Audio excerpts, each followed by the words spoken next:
आपको बताते चलें कि जो मुल्क यानी इजराइल खुद को शहंशाह और सुपर पावर समझता था, अब उसकी पोल दुनिया के सामने खुल चुकी है। आज इजराइल की जो सच्चाई है वो दुनिया के सामने आ चुकी है।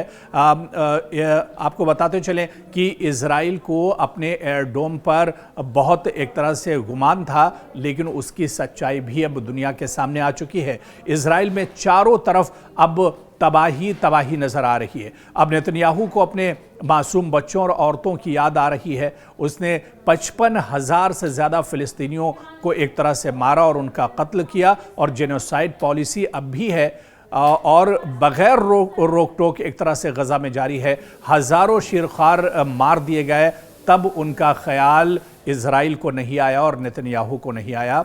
अब सवाल यही उठता है कि इस जंग का अंजाम क्या होगा, कौन पत्थरों के दौर में जाएगा, ईरान एक तरह से तनहा सारी दुनिया से लड़ सकेगा या नहीं, ईरान कब तक इजराइल का मुकाबला कर पाएगा, अमेरिका के सामने टिक पाएगा, ये बहुत अहम सवाल हैं और आने वाले दिनों में एक तरह से इनके जवाब मिलेंगे। लेकिन इतना ज़रूर है कि इस जंग की शुरुआत में ईरान ने इजराइल को नाको चने चबवा दिए हैं और इजराइल चारों खाने एक तरह से चित हो गया है। जिस तरह की तबाही हुई है, क्योंकि इजराइल ने भी नहीं सोचा था कि ईरान की तरफ से इतना ज़ोरदार जवाब दिया जाएगा और इस तरह के हमले ईरान की तरफ से होंगे। तो अब आने